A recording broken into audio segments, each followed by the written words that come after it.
when mommy arrives in Mexico, in Tapachula, she is a young, inexperienced woman in the household, especially cooking. She does not know how to cook.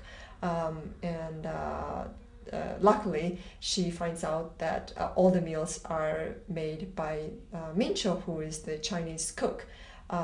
Then later on, she wants to learn how to cook, and she starts, asking Mincho how to cook fish, how to buy fresh fish, how to all those things.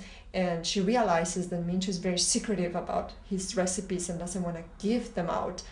So the only way for mommy to learn how to cook is basically by sneaking behind Mincho and seeing what he's doing, what he's making, and just by asking him questions, like in a conversation.